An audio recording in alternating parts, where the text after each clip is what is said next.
You're listening to the Youth Critic Podcast on KHZ Network. Find us on Facebook at DecibelUNG Radio and find us on Twitter at DecibelUNG. If you like this episode, please leave a like and comment on our iTunes page at KHZ Network. And now for the podcast.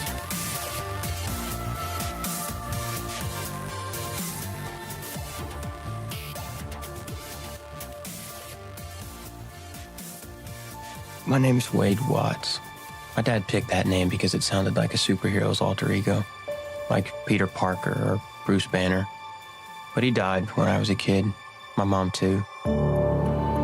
And I ended up here, sitting here in my tiny corner of nowhere. There's nowhere left to go. Nowhere. Except the Oasis.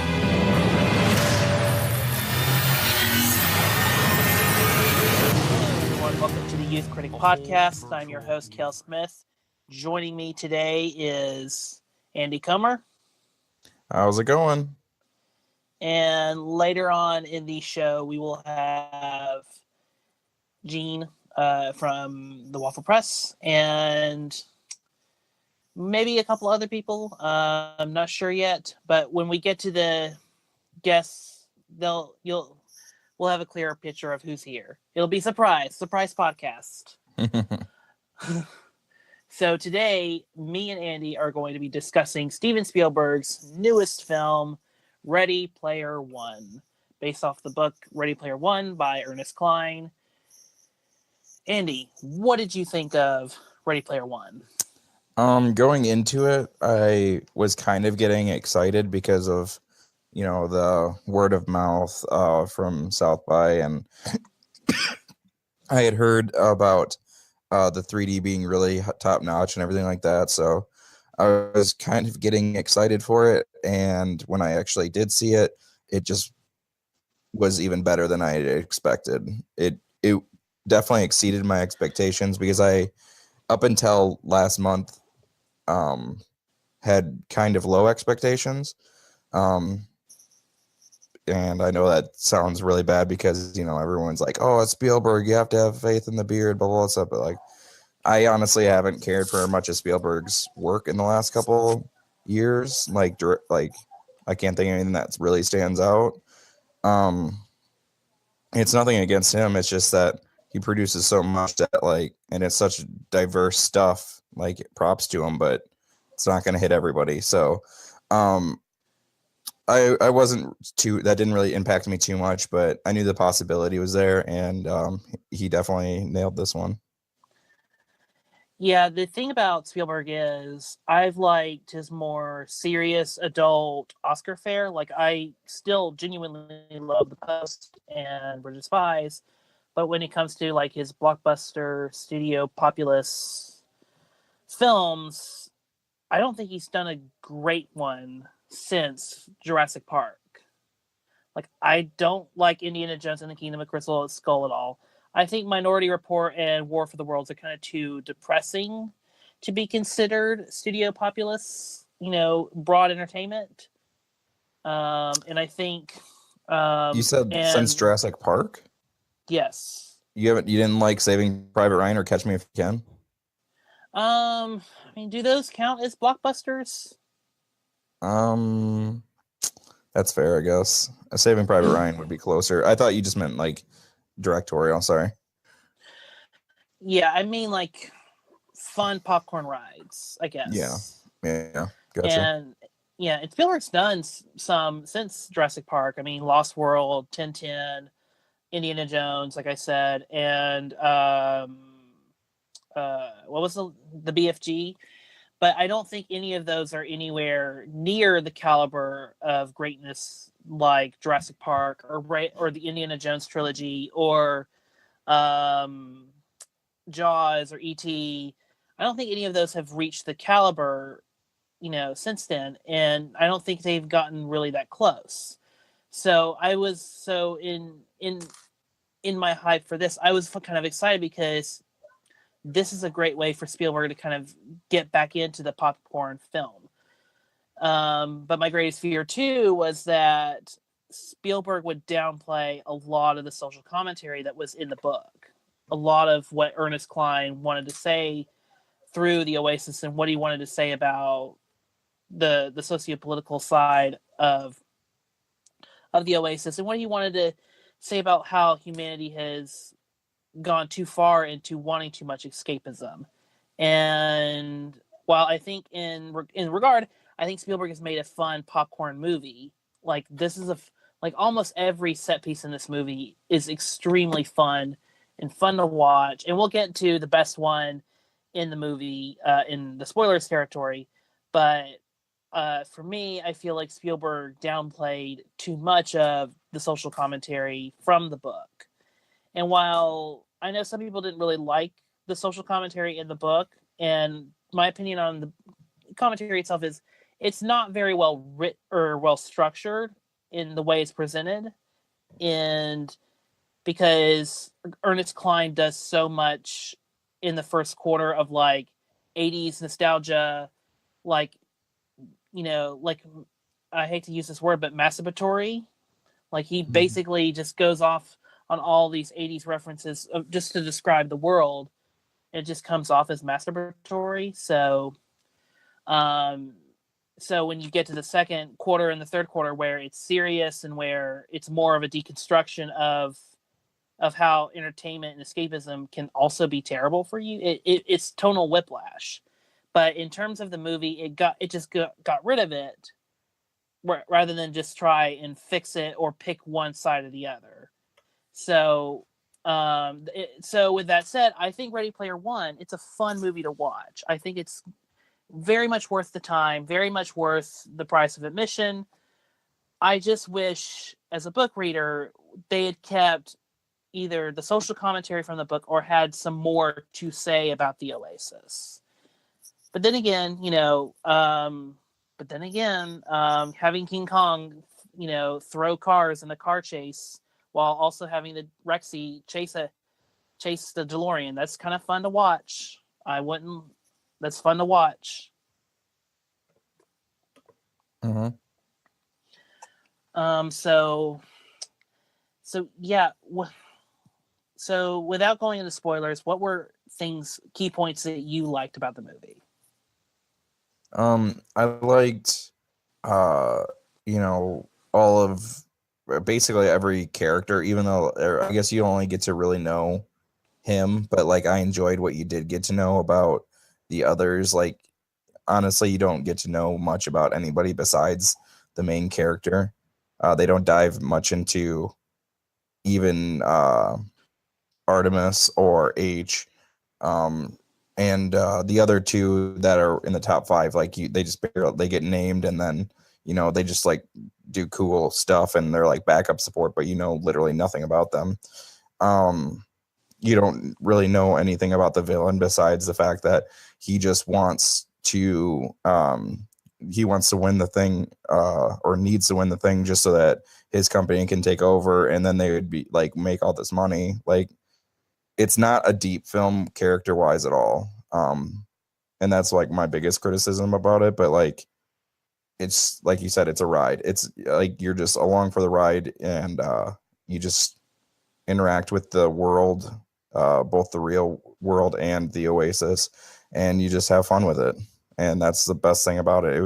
I had a blast at this movie. I've seen it 3 times now, and I love just like eyeing around the corners of the screen, just looking for any little other reference that I haven't noticed yet before.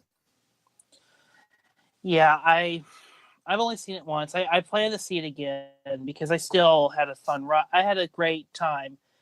Just been very busy. But yeah, that's kind of the fun. That's kind of the other issue as well. And the book doesn't describe the other characters as much either. Like if we can, but if we're all going on the movie alone, I think you get enough of Samantha, who's Artemis, and but yeah, you don't get much of H or Show or who's the other character, or Dato. You don't get any of them, so you're kind of, and then of course Sorrento, his whole goal is I just want to I want to basically be Bob Iger.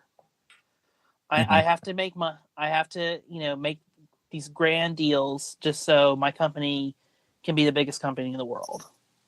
That's really all that there is. That's all the deepness that you're going to get. And you're just going to get, and the only bit of biting commentary is that when Sorrento is at the board meeting and he's like, once we have control of the Oasis, we can put up to 80%, we can obscure the screen 80% without giving everyone a seizure. We can do that. And, and that's really the only bit we get. But yeah, we don't get much. The only two characters that really get developed that much are Wade and Halliday. Those are the two characters we get. And and that's where the story becomes, in going into Halliday's journey, it becomes more of Halliday trying to use the game to teach a lesson to younger generations to not follow the path that he took. The path he took in terms of how he handled the Oasis and how he handled success. So it's all in. So and I think that's the heart of the movie. And that's me not going into non-spoilers, is that the heart of the movie is an older person trying to use something of his own creation to teach younger generations or the next generations going forward. Yeah, definitely. Mm-hmm. So with that, do you want to check in on our other guests and then we'll go into spoilers? Sounds good. All right.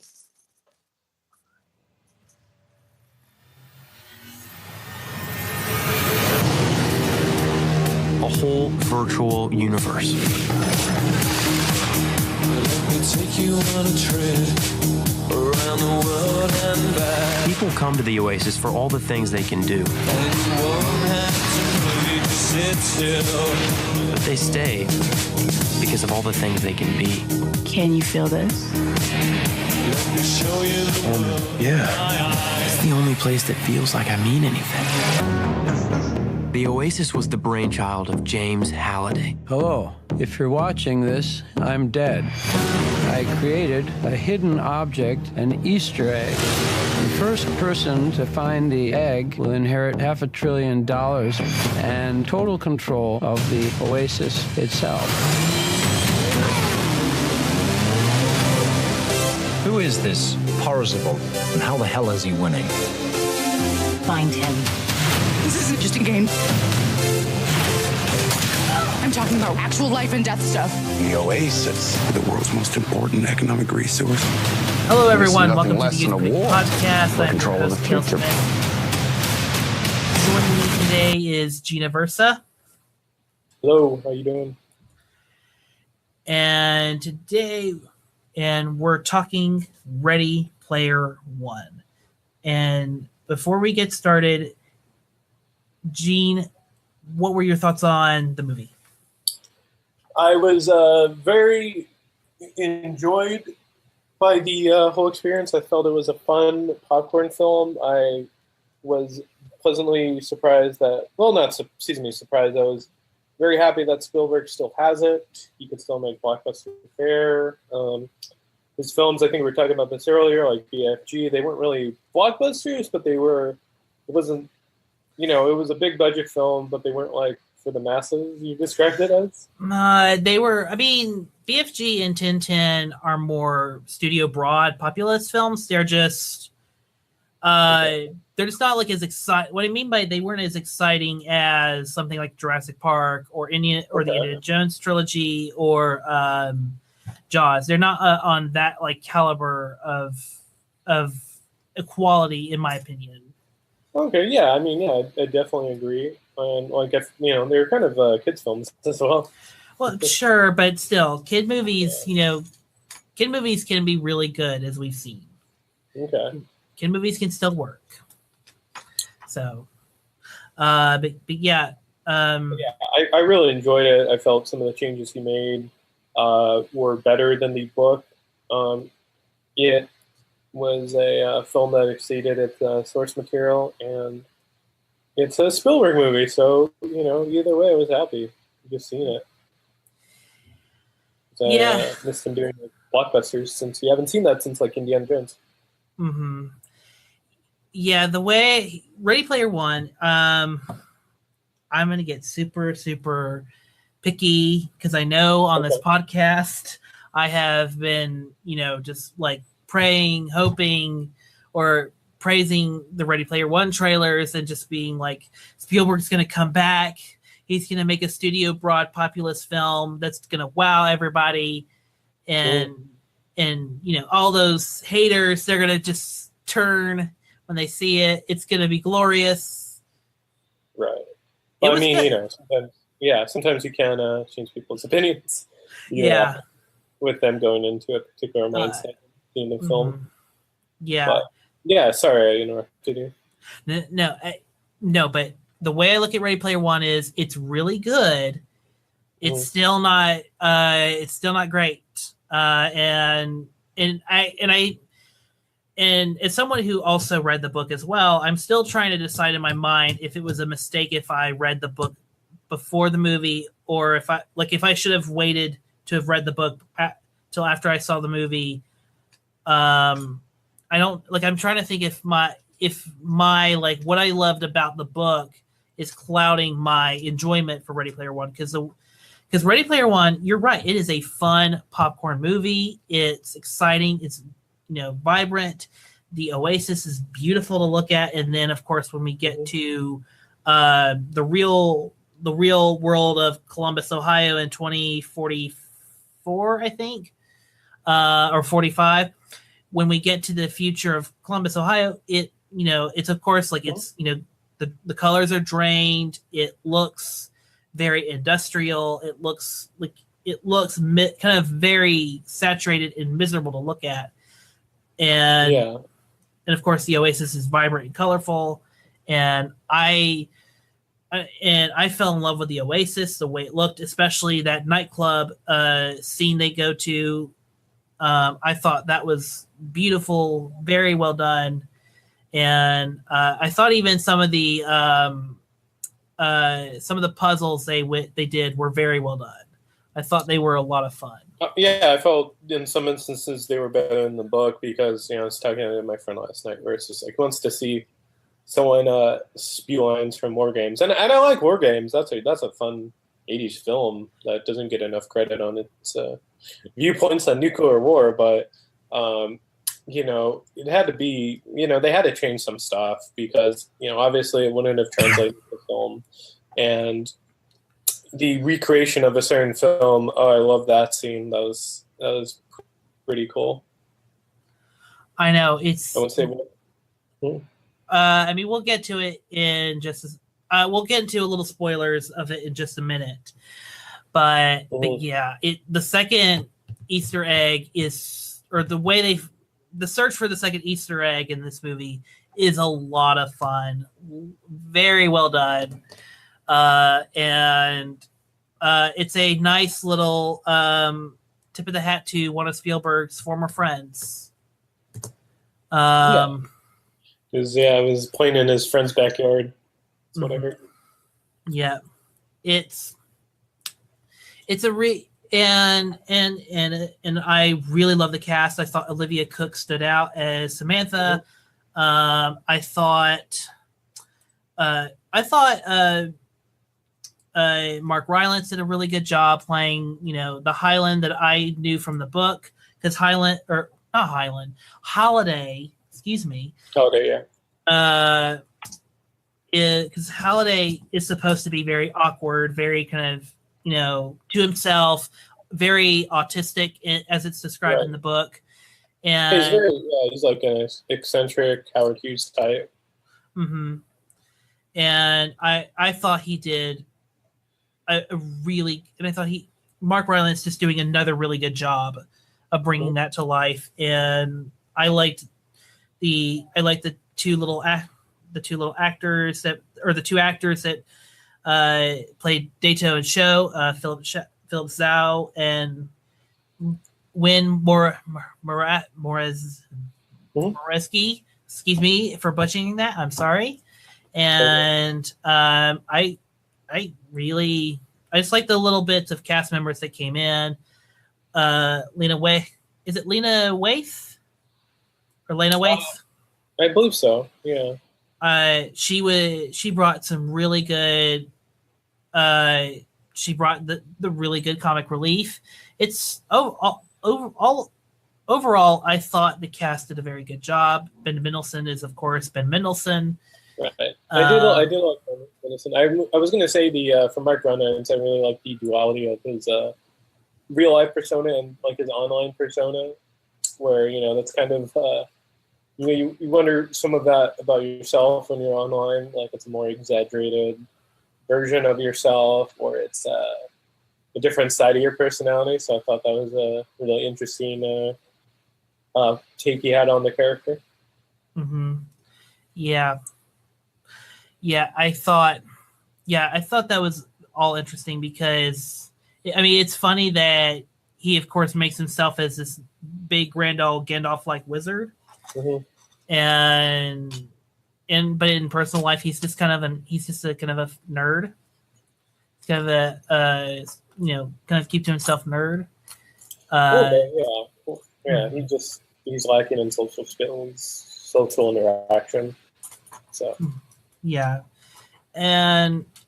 thought really Halliday actually had probably the most gravitas because he kind of represents the most of what Oasis can be for everyone that's in it, because he can allow himself to be Anarch, this grand old fearless wizard, but in real life he doesn't even have the courage to talk to the woman that he loves. Mm-hmm. So it all goes into kind of the main idea of the movie, which is how do we want to see ourselves in real world versus how we really are. Yeah. So, and I thought those were really interesting. If I had to pick a issue with the movie, it's that, and look, yes, I understand things have to change in the book. Like I'm not oblivious to that. I'm not, but my biggest gripe with the movie is that it downplayed a lot of the social commentary that was in the book, even though it was written in a very weird way. Like, it's still like the social commentary of how the internet has basically consumed everybody is really downplayed. Yeah. I mean, it is a bit.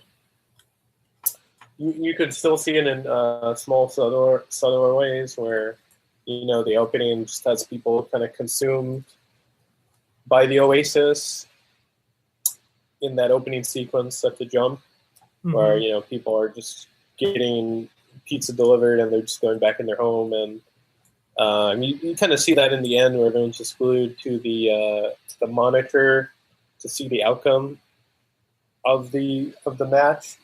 Mm-hmm. I would say you saw that in some ways, but definitely not as much as you did in the book, for sure. Yeah, and because there are good and bad things of the Oasis. I mean, you see that in the book with H's character, where her mom is able to bypass her social class and have a better job by changing her avatar and giving a certain appearance, and you saw that in H. But there are also bad things about the Oasis,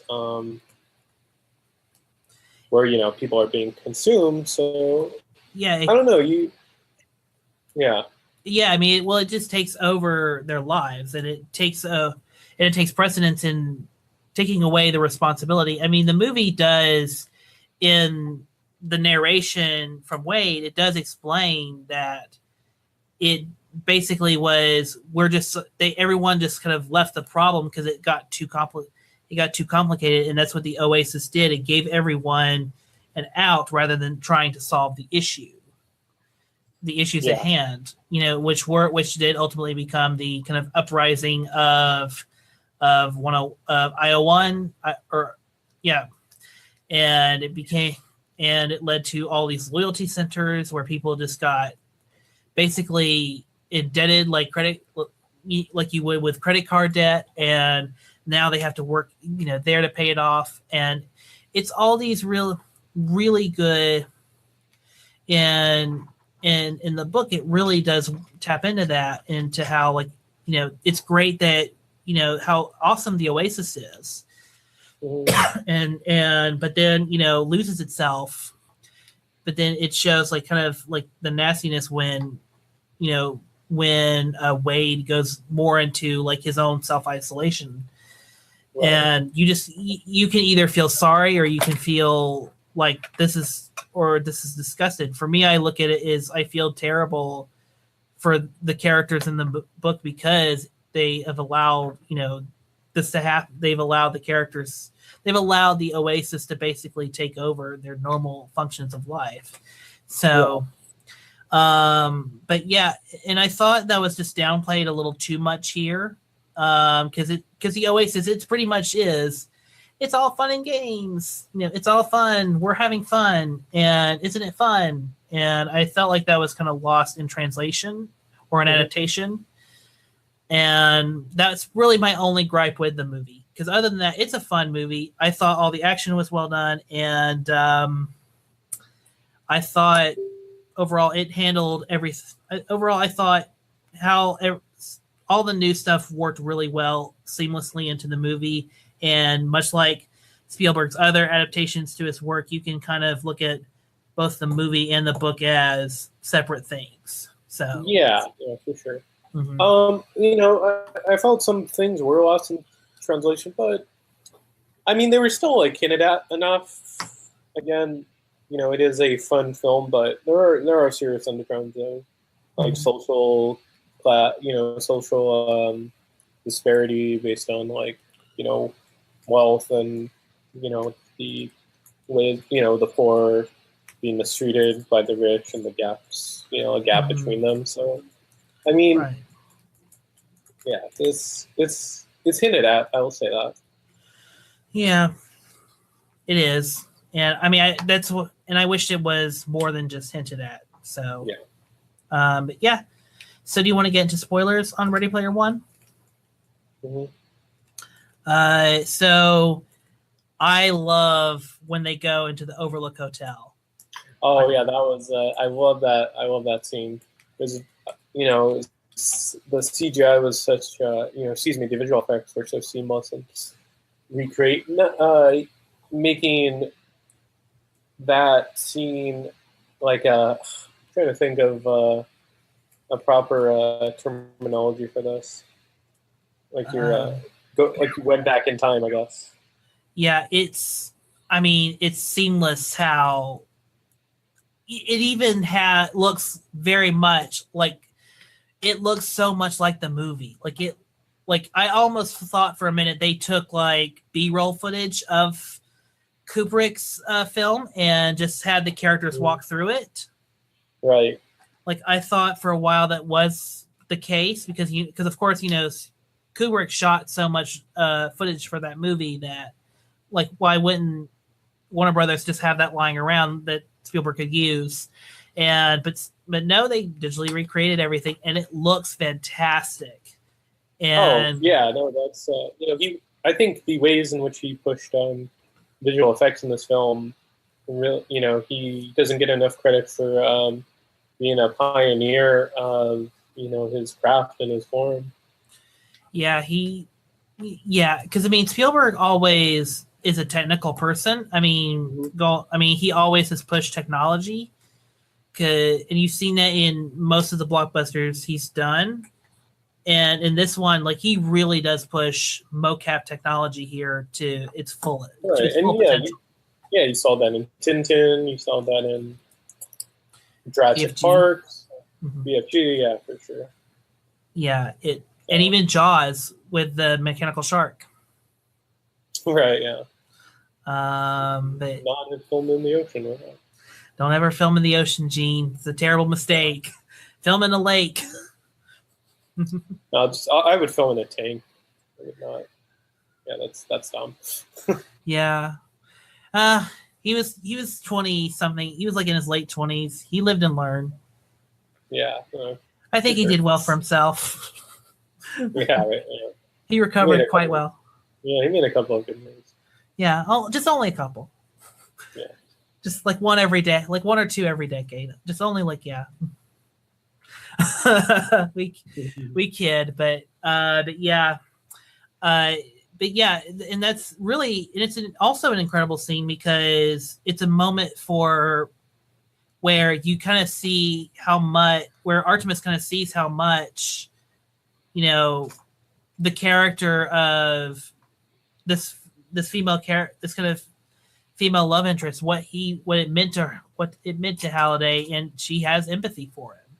She has empathy that that he was afraid. Right. And of course she's talking to basically an AI version of Halliday, so there's the real there is the real sadness. Yeah, there's kind of interrupts some her. development. Yeah, some development in there. Mm-hmm.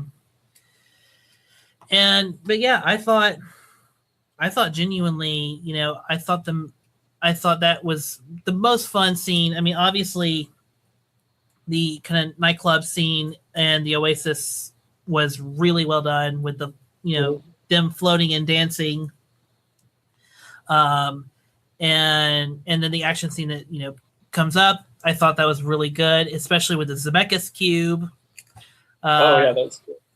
That was maybe the only change I didn't like from the book was I still like the nightclub scene, but the choice of music, it kind of bugged me because in the book it's James Brown is dead, which is a really fun beat, and time after time as he gets his heart broken. So I wish they could have used that, but things what it is. It's still a good song. They use Health from Blue Monday, so Blue Monday, yeah, it's a good song. Shows that Spielberg was watching the Atomic Blonde trailer. Oh, for sure. He probably did. Yeah. It's a good trailer. It is. But yeah, and it also leads to one question I have for you, which is, what do you think of T.J. Miller in this movie? Sorry, what was that?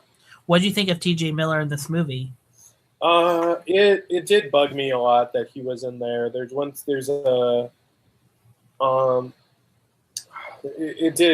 did kind of bug me where a lot of the scenes did feel uncomfortable, knowing he's sexual harasser and transphobe, and there was it was hard to see his scenes. I mean, in the back of my head, fuck this guy. So it did make me a little uneasy seeing him in the film. And it's gonna suck seeing Deadpool too as well. Yeah, it's not too late, Fox. Get Christopher Plummer in there. Yeah. I mean, that would totally work for that film, but yeah. What'd you say? I said that if you had Christopher Plummer too, that would work with Deadpool. Being the zany guy. Yeah, and they could make a joke. They could just explain it in a joke. Like, that's the thing about Deadpool, is that you can pretty much interchange anything and just explain it all in a joke. Mm-hmm. Like, and no one would care. No one would bother. Because it's Deadpool. Yeah. Yeah. Hey, Fox, if you're listening, it's not too late. You still got like 7 more weeks. Yeah. But yeah. Regarding TJ Miller, for me, I mean, he is a villain, so you're supposed to hate him. But still, it was like, as I was thinking about it, I'm like, Spielberg, since you don't really show Miller in real life at all, why not just replace the voice? Yeah, I mean, he could have done that. Like, like why not just replace the voice with like Thomas Middleditch or Kamal Najani or something. Yeah, I mean, again, it's stuff we don't know about the production, and it's just all speculation. But right, yeah, that would have been that would have made the viewing experience a bit better for me, at least. Yeah, so.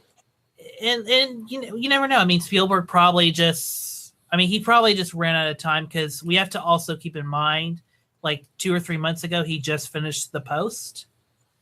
So, which was a 9-month ambitious endeavor. So, I mean, it could have been just like, too late to do anything for it. So, and his character, his character is impeccable, and it's someone that donates to charity and tries to make a world a better place outside of his home. So, again, it's all speculation at this point.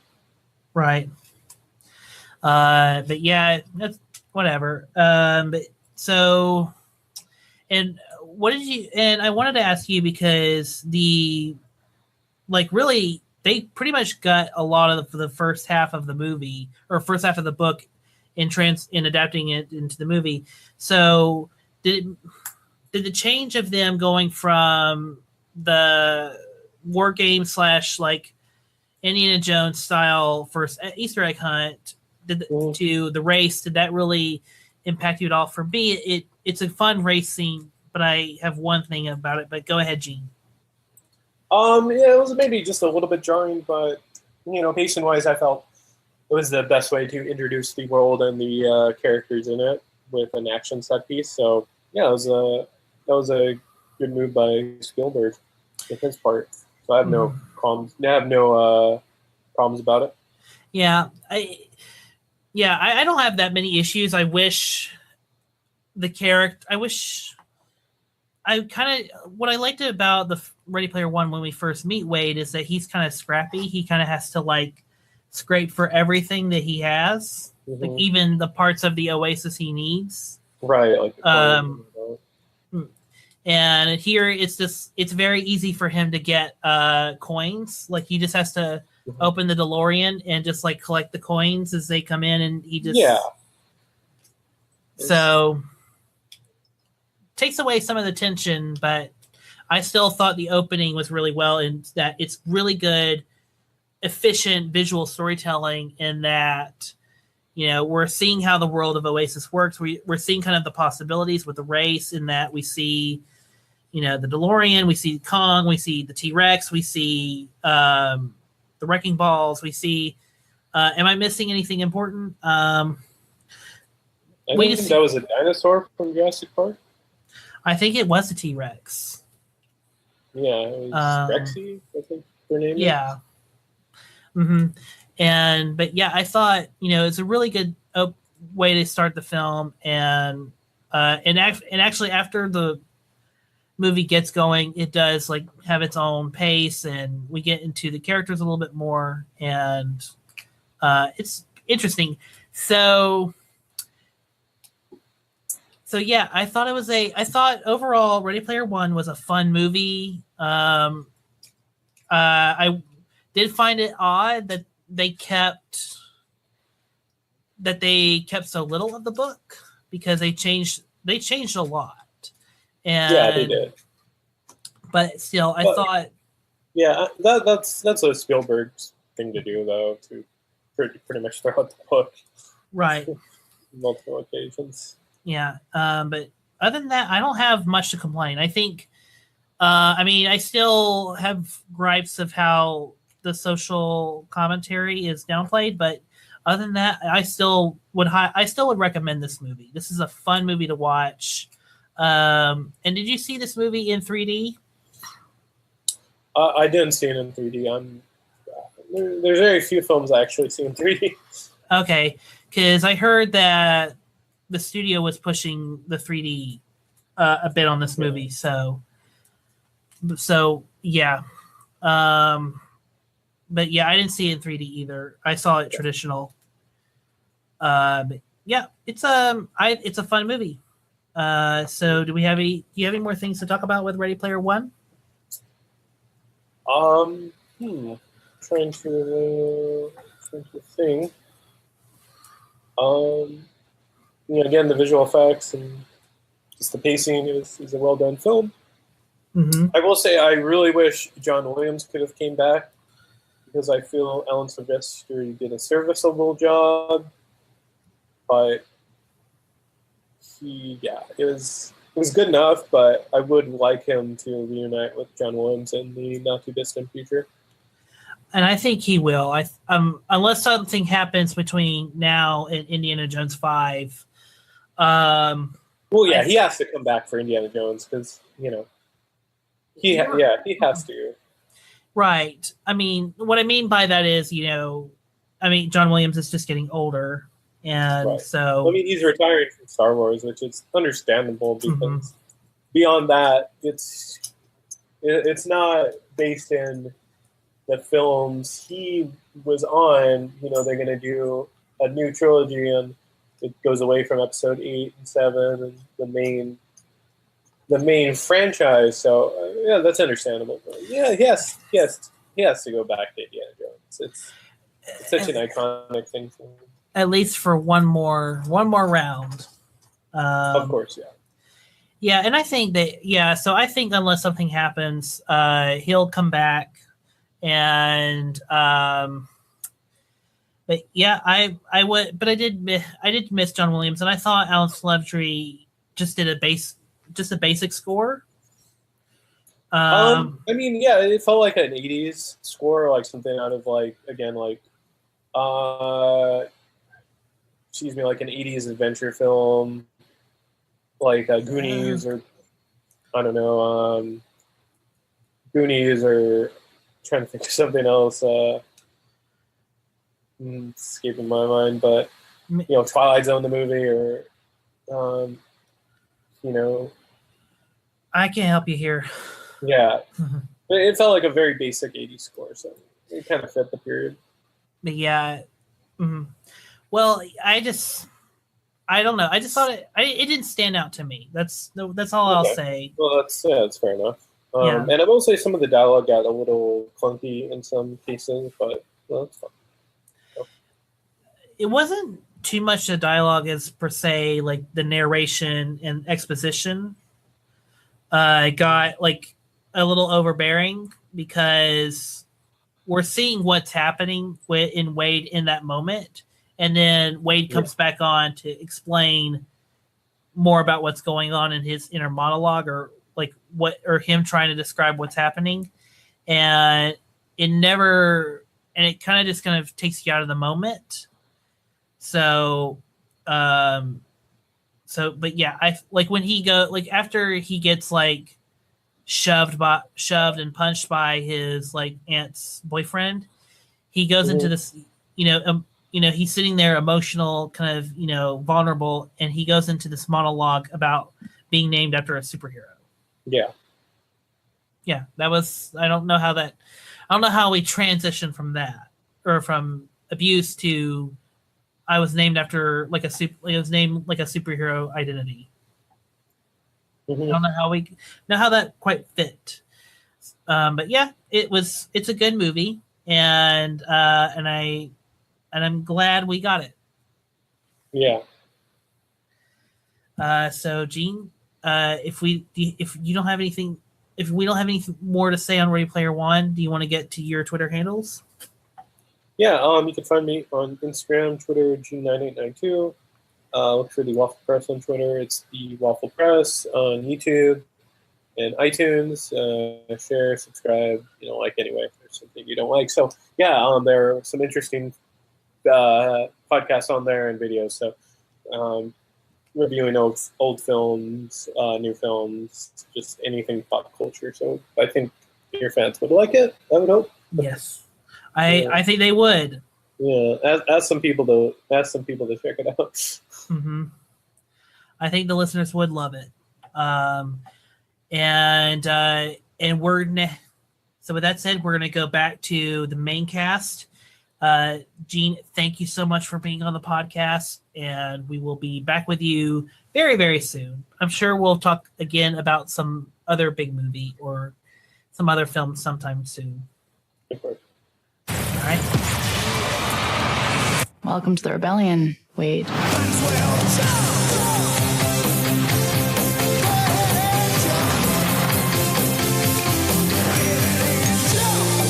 Like many of you, I only came here to escape. But I found something much bigger than just myself. Going into spoiler territory, Andy, what were your favorite moments? There are two huge standout moments for me in this film. There's like sprinkled stuff throughout. Like right after they get the first key, when he goes into the archive and he's like hit by all these fans that want to take a picture with his avatar and everything, and then Goro comes up, he can't come out in public like that anymore. Like he just can't go anywhere, and then like they go in the secret room, and then all of a sudden like his chest or Goro's chest starts moving, and then all of a sudden a chest burster comes flying out, and it was just an awesome little nod to Alien that I enjoyed. Another one was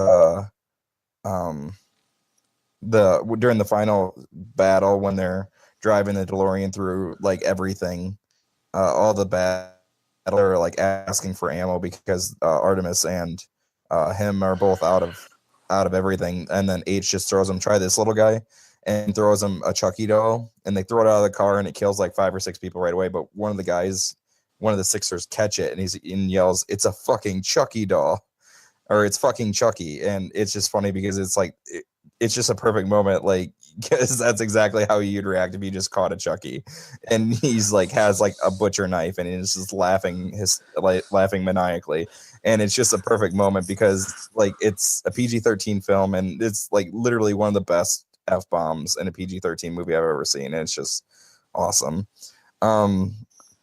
Those three are the reference standouts, I would say. Or sorry, I didn't even say the third one yet. The best one to me, where I literally the first time I saw it, I literally just like shouted out my favorite film of 2018 is when the Iron Giant went down in the lava and they like look down and then he's like going, melting in, and then he just does the Terminator 2 thumbs up as his hand goes under, and it was just a perfect moment. Like literally, I almost from that entire final battle, I could just feel my face like radiating an awesome smile of joy, and it's just so much fun. Yeah, I enjoy, like I said in the spoiler, I enjoyed all the kind of big set pieces. And what I liked about the third act battle was that it was the urgency but also it had kind of the Marvel, type humor.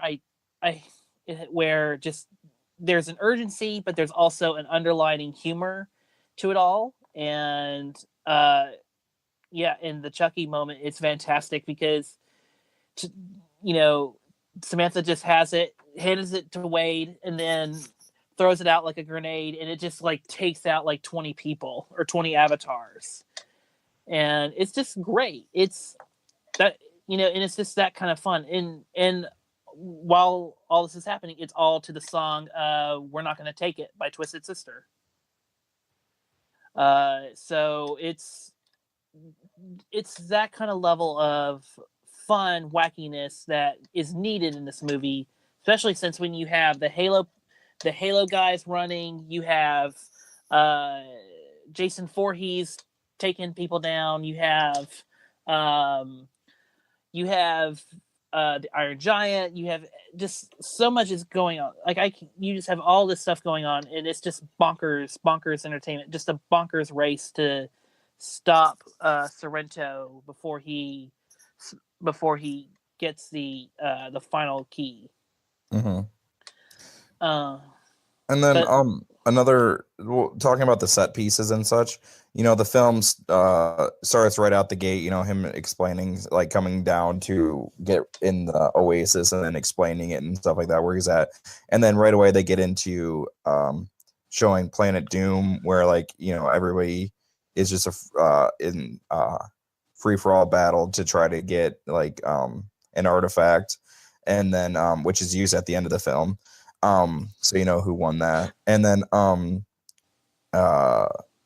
they go right into the race where they're trying to get the first key. And like you said, or like mentioned a little bit earlier with like the T-Rex and Kong and stuff like that, like all of that stuff is just while you're in there, like you're not in the car, you're right behind it, but like you're low enough where you're like in this, like stuff is flying at you. You don't know where you're actually in that. Like the first time going through, you would die instantly because there's so much stuff going on. It is just insanity. It's just crazy to think that you could even get through any of that, but it's just so much fun. And we didn't even mention my favorite overall scene, I guess, is because there's just like so much like cool references, but like my favorite scene is the second key with The Shining. That's mine too. They perfectly, like, they just basically took shots from The Shining and then just had these guys walking through it, and it's just the references and like the way that they twist it perfectly to match the story is just so good. Though I will say that like the way that the challenges were in the book, I prefer them, and the fact that they had to go through like more. But anybody that expected them to do all the stuff that they did in the book regarding all the different challenges or the same number of challenges, this would have to be a 2-part movie or at least 4 hours long. Because of course they streamline everything. Like in the book, they have to do a challenge to get the key, and then once they get the key, then they get a clue to where the gate is. Once they figure that out, then they have to go through a challenge to get to the gate. Once they're in the gate, they have to do another challenge to get the clue for the next key. And in this one, you know, they win the race, they get the key and the clue right away for the next key. Like, which, you know, it makes sense for the time constraints because this movie flies by, even though it is over 2 hours. It's just it's 220, so it's a decently long film as it is, and if they added all those challenges, it would easily be 3.5, 4 hours. So they had to streamline that stuff, and it made sense to me why they did that and stuff. I enjoy both. I know that a lot of people, or that some people don't enjoy for the reason that you said earlier and stuff, but like honestly, I just took it for what it was, as a fun ride. I didn't take it too seriously, but yeah, they did it. I thought that this is a great adaptation. I think, yeah, and I agree. If you had went through, if you had went through everything that went on in the book, there's not much ways to have streamlined the book as it is. Like, there's not much ways, because even the book is like a fast read. Like, it's like you can read it in a couple days. Like, it doesn't like stop either. Like, it only stops to go through Wade's, you know, self-induced isolation. That's really and even then it's like it's still moving the story along. So yeah, I knew they were going to streamline. Like, I think in the first or second trailer, I got the sense that they were pretty much going to just cut to the chase. They're not going to just do the school stuff. They're not going to do all the stuff that was in the first third of the book. And they go through a lot of it. Like, they pretty much get rid of what was in the first third and just add the whole race scene, and then just have the first key and explain the world, how it works. All of it done in 20 minutes. Like, they do all of that. And then they spend the rest of the 2 hours sending everyone on a journey, and then sending it on sending everyone on a way, on a mission of discovery, where they discover something about themselves through the game itself. They discover a key thing that they need to learn, through, because Halliday's game is personal. Like, it's a fun game, but Halliday invented it to be personal. And what I mean personal is he invented it to where people, or structured it to where people would learn something out of it. You would learn something out of, The Shining, and learn something from the final key of it all, or you would learn something from the first key about going backwards, retracing your steps, those kind of things. And I felt like the structure did work.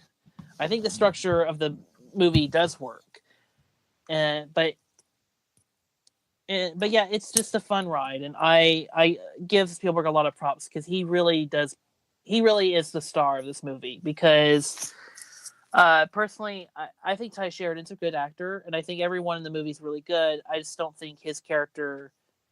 I think his character was the weakest in the movie. So, to me, I feel like Spielberg is the real star, the MVP of this movie, because he was the one that got all the.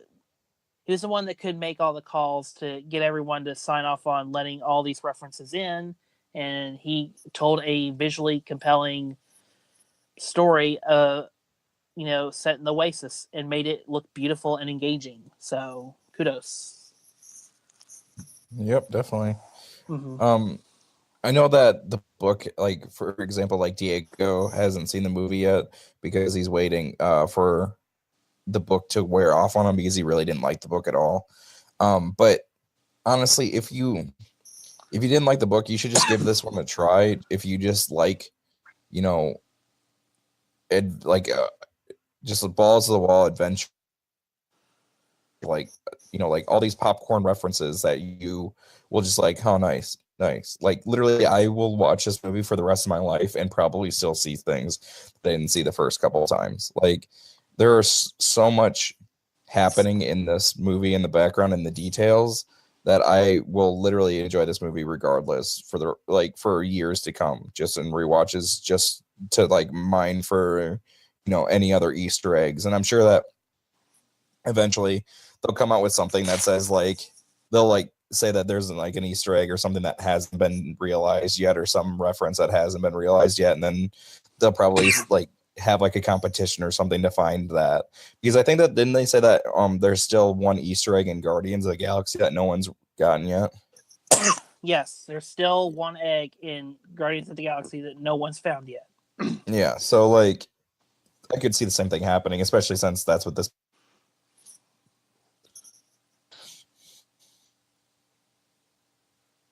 What? I can definitely see that happening since that's what this movie's about. Okay. Yeah, well, I mean, that's obvious because there's just so much in each screening. There's just so much to look at. There's so much to where your eye is being directed to that it will be. I mean, you just have to go in and see this a couple times, or even wait on DVD or Blu-ray to buy it and then just catch everything. Catch every little nugget that's on the screen. So, yep. Yeah. So, with that said, since we both like it, do you think there should be a Ready Player 2? No. This movie does not need a sequel. Unless they want to do something like original, I guess they could do like sequel, honestly, to this, because it wraps everything up pretty nicely. And I was just thinking for a second, unless they want to do something for each decade, but that would be redundant and would get boring after a while. After the second one, honestly, the second one would be boring, I'm sure, just because it's like, oh, it's doing the same thing as the last one. So yeah, there's no point in doing any sequels or anything else connected with this. It's good on its own. Yeah, I was thinking this would be one and done. Let's just adapt other Ernie Klein books, because Armada is actually a decent book. Again, you have to get through the first quarter of the book to get over all the references to 80s, 90s military movies. So you have to get through that. But after that, it's a great, like, Armada is a really good father and son story. That works very well. And but yeah, I don't know. I heard Ernest Cline talking about doing Ready Player 2 or a sequel to Ready Player 1, and all I can think of is you wrapped it up. Like, there's not much more to the story. There is. I mean, there's The Oasis is in the hands of Wade Watts. It's in the hands of Wade and his friends. And I mean, there's not what would be the pressing threat to the Oasis that would warrant a sequel? That's my question. Mm-hmm. Because that would be the plot is like, what is the threat? Yeah. So yeah. So do we have any more things to say about Ready Player One? If you love 80s movies, if you love the book, if you love The Shining, Spielberg, any of these things, just go see it. Even if you're weary or someone told you that it's bad or something, just go see the movie. You'll enjoy it. Totally, but going to, like I said earlier, like they had to streamline a lot of things. It's totally different from the book. There's a lot of, obviously, it's the same overall story, but like it's really different. They change a lot of things, and I enjoy both, and I can understand why the changes were made for the movie, because obviously it's a different medium. But yeah, definitely, I enjoyed both. Both are enjoyable, so to go check them both out. All right, and I recommend Ready Player One as well. I think, I do think it's not. I don't think it's Spielberg's best adaptation. Because I think, because I think back to Jurassic Park. Because if you watch Jurassic Park, it's a fun blockbuster popcorn movie, but there's still this underlining of corporations trying to place their bets on nature, and of course nature does everything goes against that order, and Spielberg translates that well from the book to the movie. So I think I think by downplaying the commentary a bit does weaken the story, or weakens the punch of Ready Player One. But I think by focusing more on what Halliday wanted the game to be does make the movie worthwhile, on top of the set pieces, the really good performances, and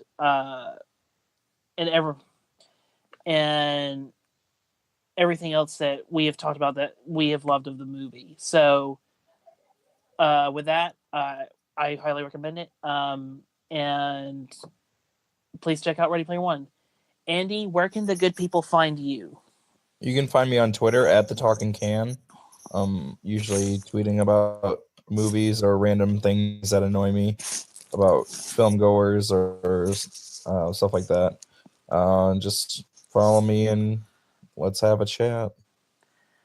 Awesome. You can find me on Twitter at MovieKale. You can also follow the channel that distributes this podcast at KG Network. And also you can follow the Youth Critic show on Twitter at the Youth Critic. Thanks, everyone. We will be back with you next week or very soon with A Quiet Place and Rampage. Hooray. All right. Something much bigger than just myself. Are you willing to fight? Help us save the Oasis.